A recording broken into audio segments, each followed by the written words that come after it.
श्री राधा श्री नारद भक्ति सूत्र संख्या 70। क्योंकि भक्त भगवान में तन्मय होते हैं। सामान्य स्थान को तीर्थ, साधारण कर्म को सुकर्म और सामान्य ग्रंथ को दिव्य शास्त्र बनाने का सामर्थ्य भक्त में आया कैसे? ये सामर्थ्य तो ज्ञानी और योगी में भी नहीं देखा गया है। तो इसका समाधान करते हुए नारद जी आज 70वें सूत्र में बताते हैं कि भक्त तन्मय होते हैं। क्या तन्मय होने से इतना सामर्थ्य आ जाता है? जिसमें मनुष्य का चित्त लगा होता है ना, वो उसी का रूप हो जाता है। भूत प्रेत की सिद्धि करने वाले जो हैं, कभी अकेले में रात्रि में वो तुम्हें दिख जाएं तो डर जाओगे। जो ध्यान योग आदि करने वाले होते हैं वो शांत होते हैं। ऐसे ही जो भक्त होते हैं वो बटे हुए नहीं होते, वो विभक्त नहीं हैं, इसलिए उनको भक्त कहा गया है। यानी उनका मन, उनका चित्त कहीं और बटा नहीं है, एक ही में तन्मय हो गया है। इसलिए ही इन्हें भक्त कहा गया है, जो एक में ही हैं।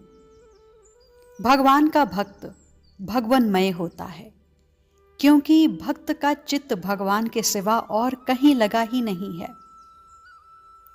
श्रीमद् भागवत गीता में एक बात आई है, पुरुष श्रद्धामय होता है, जो जिस पर श्रद्धा करता है वह उसी का रूप हो जाता है। कितनी अद्भुत बात कही है। यही तो हमारा सनातन रहस्य है।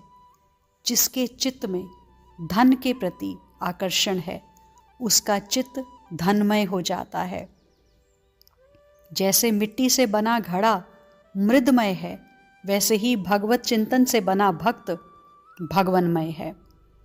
भक्त तन्मय होता है, वो अपने भगवान में तन्मय होता है। चित्त में एक ना होकर अनेक हों तो ये चित्त के रोग होने के लक्षण हैं।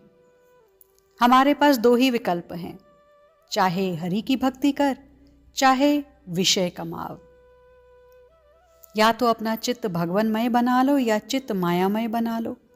क्या बनाना है ये हमारे ऊपर है।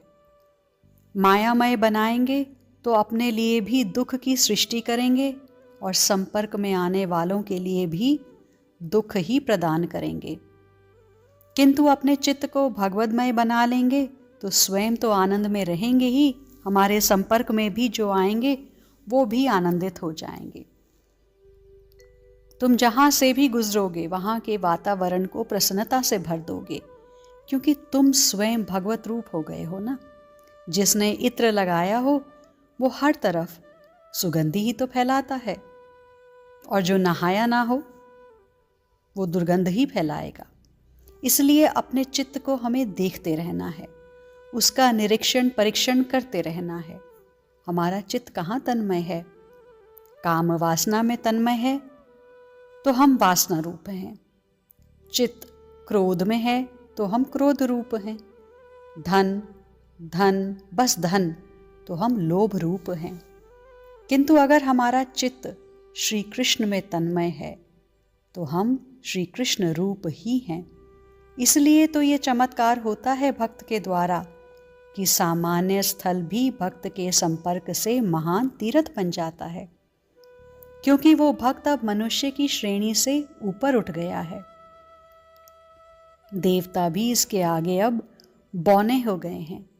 ऋषि सिद्ध आदि भी इसको प्रणाम करते हैं। क्यों? क्योंकि मुख्य चित्त ही तो होता है, और चित्त अब इसका भगवन्मय बन गया है।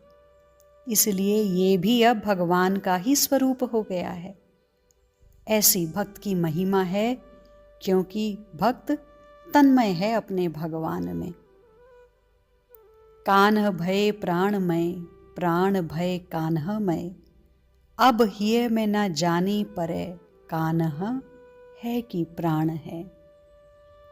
बस हमारा चित्त कहाँ है, इसका निरीक्षण परीक्षण करते रहेंगे तो बचे रहेंगे। माया आरंभ में प्रलोभन देती है, भजन छुड़वाती है, हमारा चित्त जो प्रियालाल में लगा है उसे अपने में लगाती है, आनंद का आभास कराती है, पर फिर एक जोर का थप्पड़ लगता है। माया किसी को गोद में नहीं बैठाती है, गोद में तो गुरुजन बैठाते हैं, क्योंकि उनकी गोद में श्री प्रियालाल किलोल करते हैं। इसलिए सावधान रहना है।